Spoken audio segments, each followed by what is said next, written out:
Hello and welcome to an album a day, day number 10.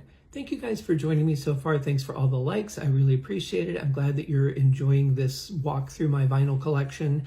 Today I'm going to do the album I actually thought I would start with. I forgot I had an A in front of this one, but this is a very important album for me. It was the first one that I listened to by this band. Ended up doing part of a podcast about them with my buddy Corey Morissette. And this is, of course, Aerosmith. We're talking about Toys in the Attic. Now, this album was one that I got when I was in Michigan. Not this copy, but I had this when I was in Michigan. It was an album I've listened to many, many times. Performed a couple songs off of it, too, which is a lot of fun.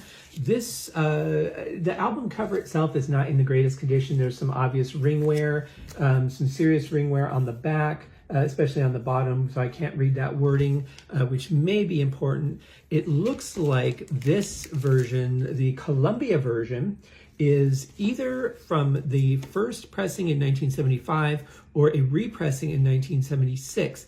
I'm not able to find any markings or anything that would tell me which one it is, so it could be either one. Obviously, either way, it's almost 50 years old, so the condition of it is not too surprising, although it's really not bad for, sitting on someone's shelf or in a dustbin or whatever somewhere. Great album, though. I mean, there are some killer tracks on here.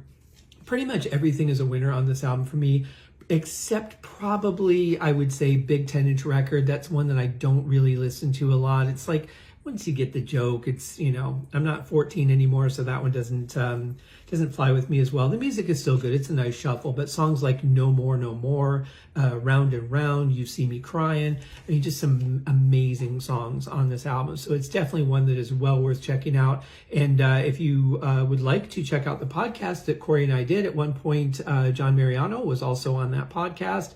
That would be on my website at scotthaskin.com, and just click on the Aerosmith podcast link, and that will take you to a page that has all the episodes that I was on, and that takes you right to the actual podcast homepage where you can get all of the episodes that the show ever did, and everything's just right there waiting for you. It was a really interesting process. We were developing the best possible Aerosmith mixtape, which is impossible when you have a band that has so many good songs.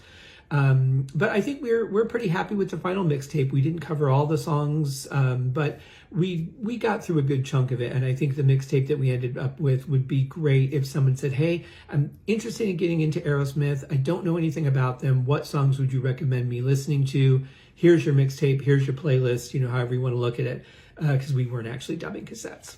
Screw that. But anyway, check it out. Aerosmith, Toys in the Attic, excellent album. We'll be back tomorrow with another episode of An Album a Day. Cheers.